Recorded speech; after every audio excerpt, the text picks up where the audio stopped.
I'm going to compose the first movement of Beethoven's Moonlight Sonata exactly the way he intended, all in a browser.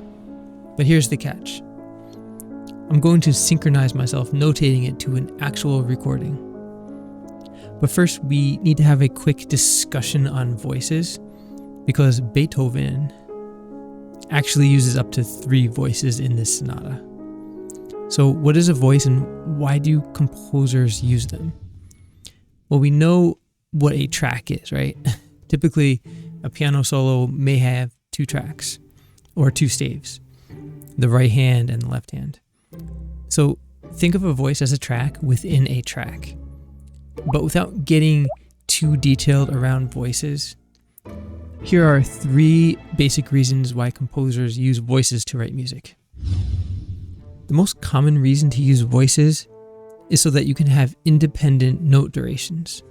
So let's take a look at this snippet of music right here. We have 4 quarter notes in voice 1, and we have 1 whole note in voice 2. So without voices, it would be impossible to fit this whole note into 1 track. So we would need a new track for this. And sometimes adding a new track is just not necessary or desirable. Also, if you place the note as a chord instead of a voice like this bottom note here would just take the duration of the chord that it belongs to, which would be, in this case, the quarter note. However, if we want to extend the duration of this note to a whole note, we must use another voice as shown here. The second reason is for counterpoint. So a composer can bring out different melody lines in the same track, and if the pianist or performer is skilled, they'll bring out these melody lines without any problem. That's why down the line, MusicJotter will have a way for you to control the velocity of your voices, just as if they were individual tracks.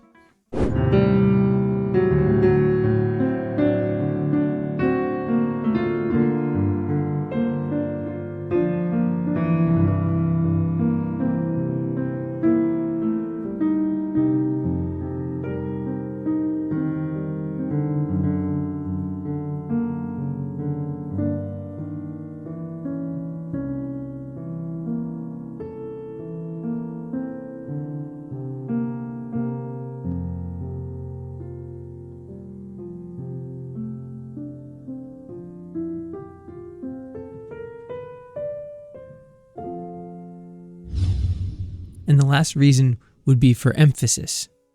For example, a composer may overlay notes in unison to emphasize a certain hidden melody in a line of notes, and Beethoven actually does this in his Moonlight Sonata, as you can see right about here. So the emphasis would be in these quarter notes, but the entire melody line is driven by these 8th note triplets. By the way, if you're new to this channel, MusicJotter is an easy to use professional music editor that allows you to compose directly into the browser. So this time lapse is actually going to show you how easy to use this tool is.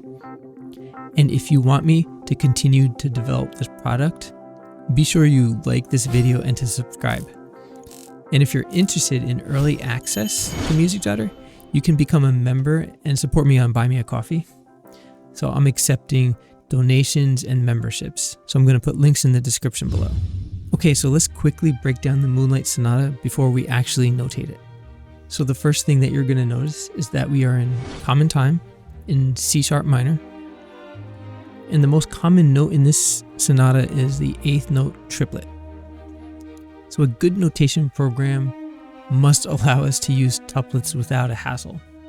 The melody is also composed of half notes, quarter notes, 8th notes, and some 16th notes. Toward the end of this sonata, the melody is actually in the bass line, so in the left hand. But the bass lines are generally whole notes, half notes, or quarter notes. We have minimal cross staffing here. And I just want to say that MusicJotter has not implemented cross staves yet, so I'm going to have to work around this. We also have arpeggios. And of course, as mentioned before, Beethoven uses voices to create this movement. So we'll be taking advantage of Music Jotter's very powerful but easy to use voicing system. Okay, so now let's begin the time lapse.